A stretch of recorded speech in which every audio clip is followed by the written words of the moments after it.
I resigned from the company based in Makati because I got an offer in Malaysia. Mm-hmm. And then they told me, uh, don't resign yet. We will try if you can just do internal transfer in the same company in Malaysia. And then after a week, they came back to me saying that, Anthony, sorry to say, but we're accepting your resignation because your skill set is not available in Malaysia. But if you want, there's an opening in Australia. That's what they told me. Wow. And then, It and got then I better. told, Okay. yeah, I told them straight away that let me think about it. After 2 seconds, I said yes. Yes. Every year, thousands of people migrate to other countries in search for a better life. Each one with a story to tell of courage and determination. Adjusting to a new country is not that easy. Here at Migrant Tribe, we honor you. So join us as we share our stories from our journey down under. Hello, everyone. Welcome to the Migrant Tribe. Stories from our journey down under, episode 49. In today's episode, we'll be speaking to someone who once aspired to migrate here to Australia, and he was able to do that because of his IT background. Now, certain situations led him from that job. Now he runs and owns his own bike shop and cafe. Okay, so he's also going to be sharing with us how he was able to survive through the numerous lockdowns we've had here in Victoria. Okay, so here we go. Okay, so it's me again. This is Joseph, and together with me from the tribe is Erwin. Hi, Erwin. How you doing? Good. Thank you. Hi, Joseph. Hi, Anthony. Hi, everyone. Okay, so today with us, on the Migrant Tribe is Anthony. He is the owner of Enelssie Café and Grill. They're located here in the western suburb of Melbourne. Okay, so we're going to speak to him, asking about some of the challenges they had to go through. So a big Migrant Tribe welcome to Anthony. Hi, Anthony. How you doing? Hi guys, hi Joseph, hi Erwin, hi everyone. Thank you first and foremost for having me here. Okay. So good evening. Our pleasure, our pleasure. Okay, so Thank you. I'll give you a scenario and tell me how you're going to react to this scenario. Let's say our beloved Premier Daniel Andrews walks into Enelssie Cafe and he goes up the counter and you're there in the counter and he asks you, mate, what's a good thing to eat here in Enelssie Café and Grill? What are you gonna say? Maybe first and foremost, I'll be shocked. That's good. But I hope I not just too say- much. yeah, but I'll say, hey Dan, it's been a long time. Because of the But lockdown. yeah, it's been a long while. But first and foremost, I will thank him for opening the restaurants and all the businesses. There you Thumbs go. up. Yeah. Yeah, and yeah, I will of course offer him. I'll ask him first if he wants either pork or beef or chicken, and then if he goes with pork, I'll give him the pork magnet. Of course, that's Of our course. signature dish. Of course. And if he wants beef tapa, of course, tapsilog, and of course if chicken in a salad. So Of course. there are two options Good. Good. for Uncle Dan. Okay, so that's an open invitation to our premier to drop by Enelssie Cafe and Grill. Yes, I'm It sure will if be you an find out honor. on Facebook, you'll know your address. Okay, so going down. Okay, so Anthony, so give us a brief history on how Enelssie Cafe and Grill started, and yeah, yes. Okay, sure. Very quick memory lane for me. So I came here as a migrant, as a working visa Mhm. for the first year. Before That was 2013, I- correct? Yep. 2013. Yep. Yep. So my career is really IT. I'm an IT professional. Oh, okay. And fast forward, Mhm. along the way, I opened up a bike shop, and it's called New Life Cycles. I started it in my garage while I'm doing IT, Mhm. and after a year of running the bike shop, Mhm. it became popular in our area because in Melbourne, in the western suburbs, we're the only bike repair shop that is available. So fast forward, after a year of trading as a bike repair shop, Mhm. we became more popular, and I started looking at a more commercial place, like a more professional premise. Then your So garage. Yep. from a garage, Yep. I tried to look on a commercial place, but I found out in our same street where in Tenterfield Drive, Mhm. there was a milk bar that was for sale. So end of story, I ended up taking over the milk bar with the Okay. intention that I'll turn it into a full-on bike shop. Mhm. But along the way, after running the milk bar for 9 months together with the bike shop on the side, Mhm. a lot of tradesmen come Mhm. and asking for meat pies, sausage rolls, bacon Because and that egg used to be a rolls. milk bar. Yes, yes. Okay, When yes. it was a milk bar, because the facade of the premise looks like a cafe. Yes. Yeah. However, as a milk bar, it's only classified as class 3 business, meaning to say you cannot really cook food in the area and sell it. You can only Oh, okay. sell I was not aware pre-packed of that. food, or that you are just going to reheat, like meat pies. Perfect Yep, yep, example. yep. No heavy cooking. then- In short, no full blown cooking. No, because they don't have a commercial grade kitchen back Yep, then. yep. So I started to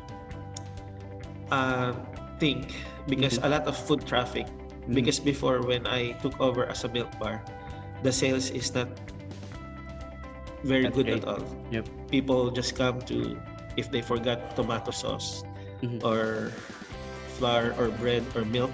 Mhm. So obviously, we are situated in the middle of the big giants like Coles and Woolworths. Right, right. Yeah, back then, 8 years ago, on their glory days, they are doing really well because they're the only milk bar in the area. But in this case, it's not working anymore. Mhm. So that's when the time that I started consulting with the local council on how can I sell food. And then they did an inspection, then asked me to build a commercial kitchen in one of the lounge room here.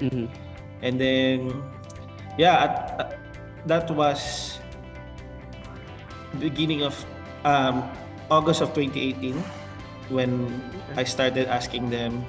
And then I thought I'm going to be able to open for Christmas. But I ended up opening officially Easter Monday of 2019. Ooh, okay. Yeah, so we Just before will the turn lock- 3 years Oh no. this coming Easter 2022. Okay. Yeah. Anthony, do you have are you in your restaurant at the moment? Are you in your Yes. cafe at the Yes, Can I you am. show us what bagnet looks like?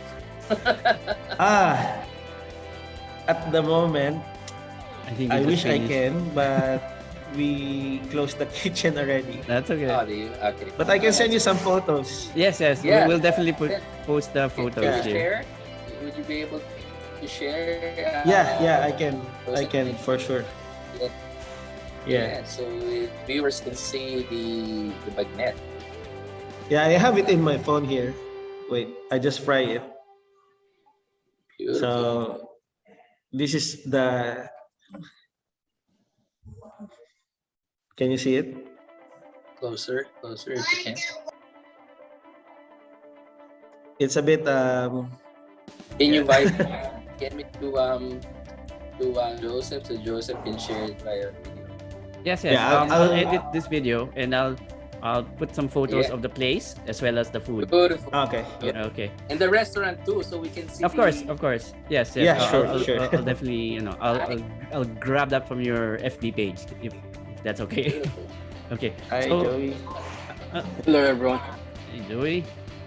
Just curious. Okay, so the name NLC, of course, it means something. Could you share? Yeah.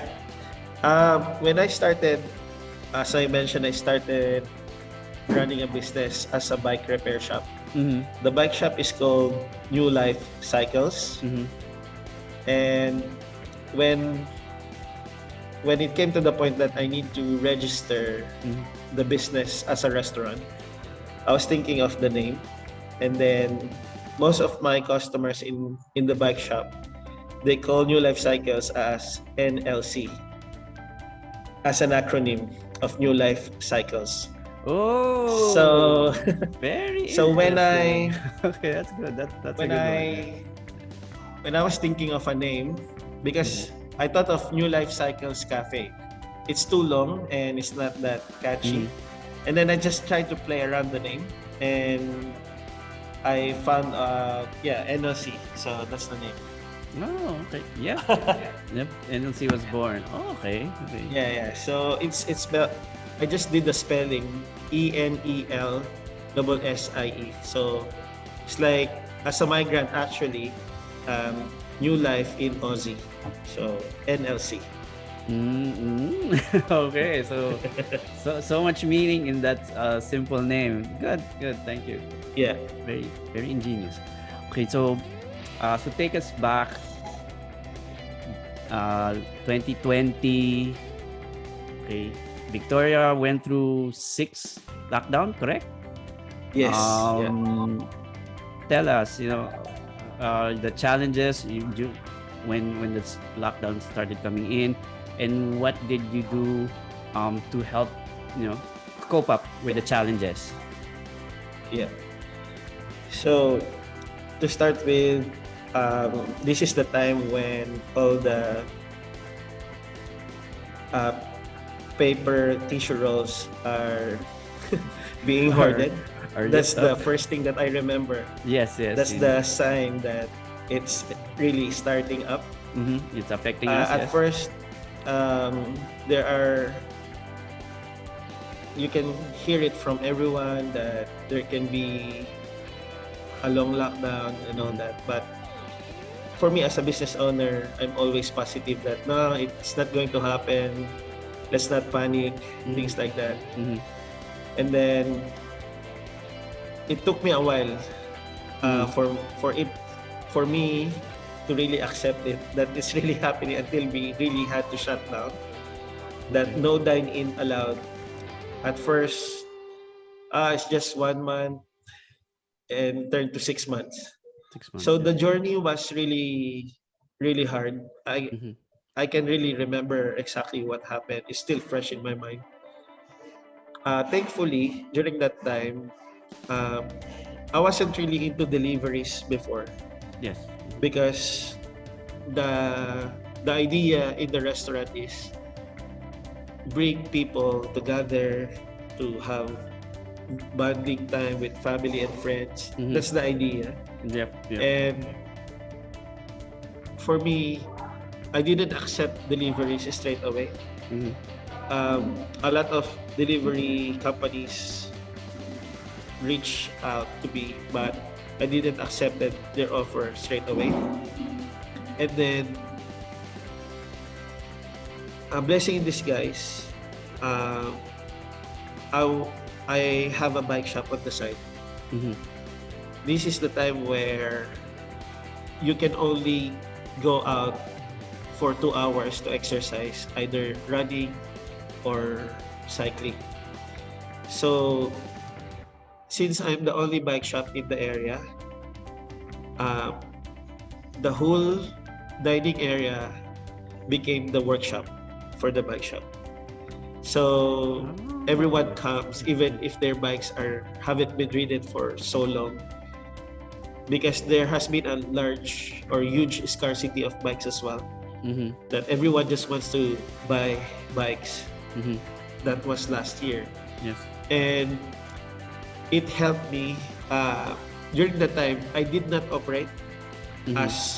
as a restaurant because people are scared to go out, even Yes. with doing curbside or doing phone call, and then they will pick up. Mm-hmm. This is during the first ever First wave. COVID. Yep. Yeah, first wave. So I was really busy in the bike shop, and yeah, I'm thankful that we were able to generate some funds to Mhm. still pay the landlord, the That's good. outgoings. Mm-hmm. Yeah, so it's good. Yeah, Okay. that's how we managed to get over the line until November of last year. Same time last year, Mm-hmm. we reopened the doors again for dining. And then since then, December, January, February, March, April, May, June, July, we were really busy. Mm-hmm. Like, Yes. you have to book. I I see, know yes. all restaurants are experiencing that. You cannot just come without a booking, otherwise it will lead to frustration. So yeah, the first wave, the bike shop helped us, and then November we were able to bounce back, and we didn't expect that August of this year, Mhm. that the snap lockdown of 7 days Would The- stretch to has been stretched to 3 months. 3 months. Yes. Yeah. So, but this time, for the second wave, Mm-hmm. I embraced the deliveries. Yep. At first, 7 days, I took it as an opportunity to rest for everyone, for the team, for me, for my family. And then second week, we're still in lockdown. And then I told myself, we need to do something. That's when I started offering deliveries, scheduled deliveries on a weekly basis Mm-hmm. across Melbourne, North, South, East, and West.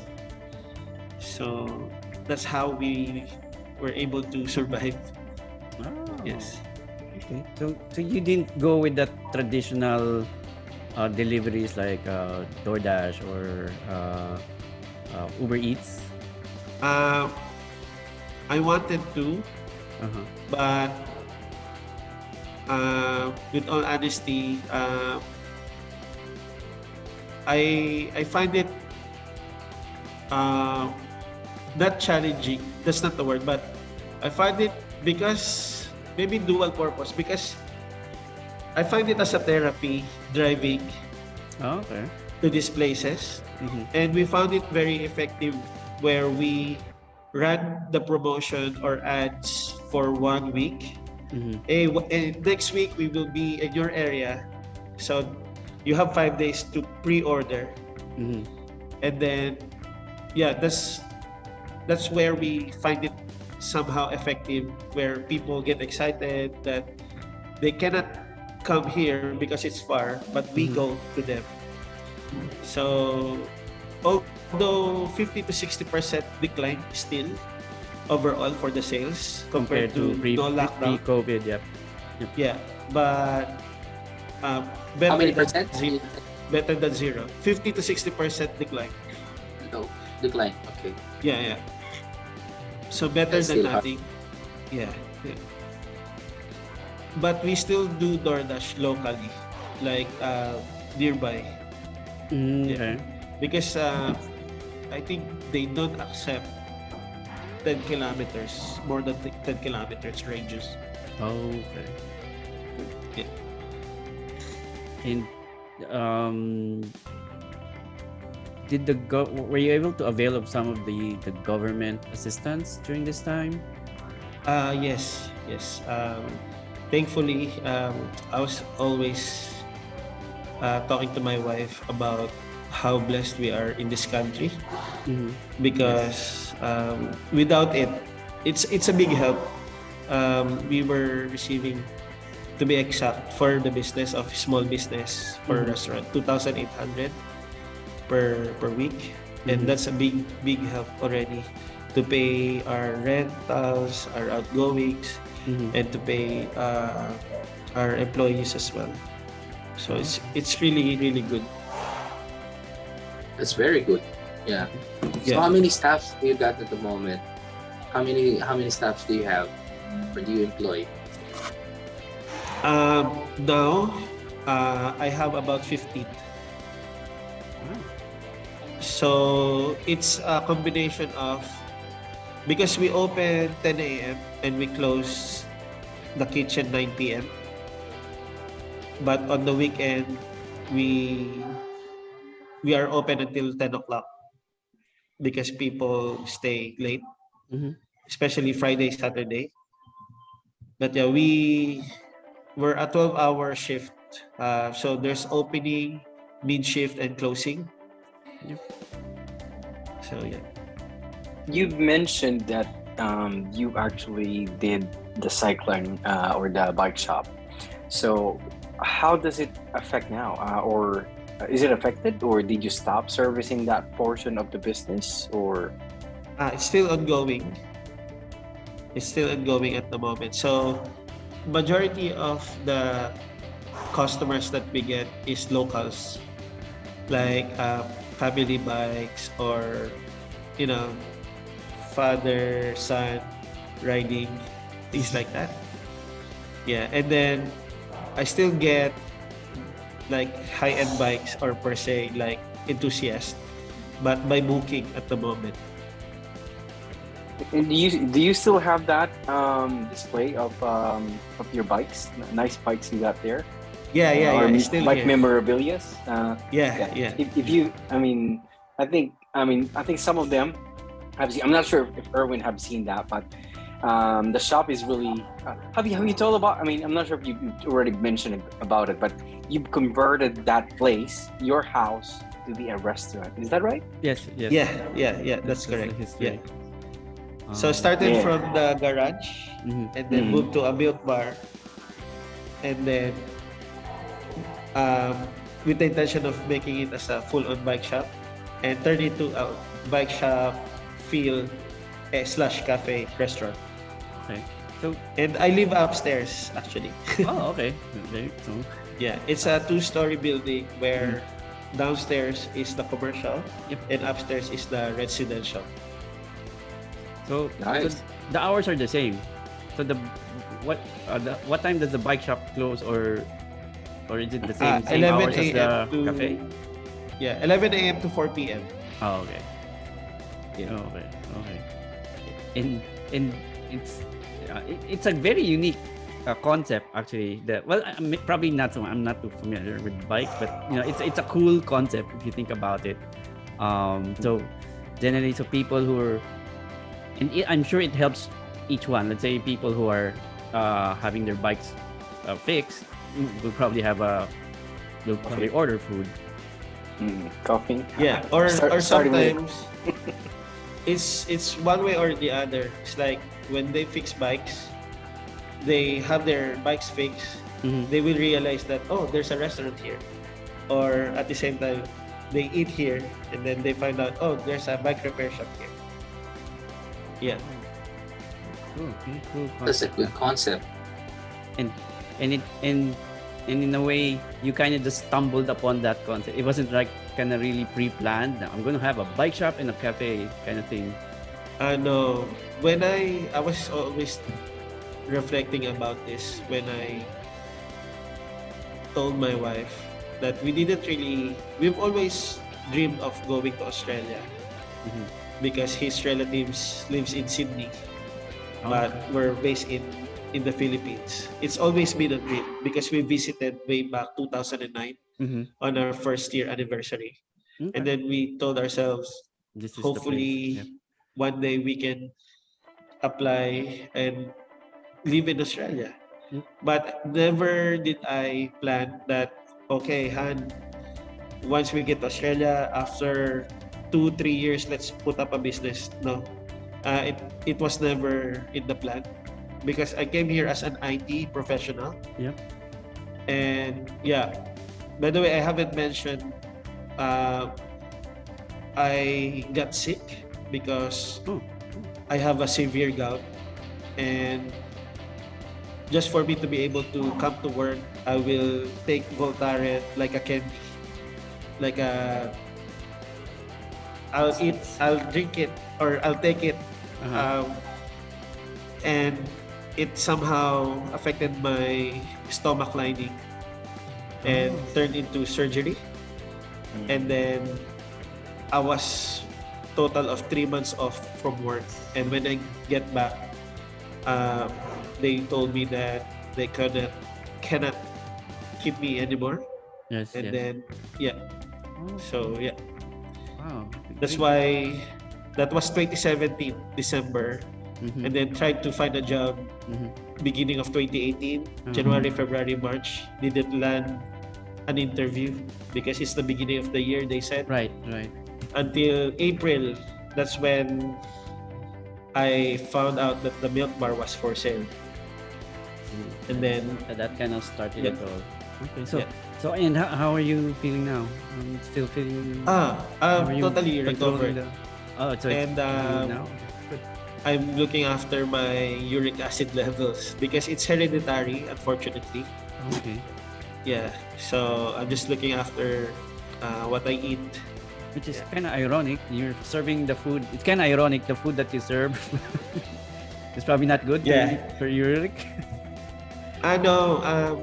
I know now what's triggering it, which is the liver or something that is very high in purates Oh, okay. and even mungo. Oh, okay. So, Yeah, those Um, kinds. so you did mention that you visited Australia once, and you fell in love with. So, I always ask this to most people who migrate to Australia. So, what kind of attracted you to move here to Australia? Yeah. When I was courting my wife, Mhm. they always visit Australia yearly Because they have because family. yeah, Because they have family. Is that correct? her uncle and grandfather is based okay. in Sydney, Okay. and then they always go every year. Mhm. And she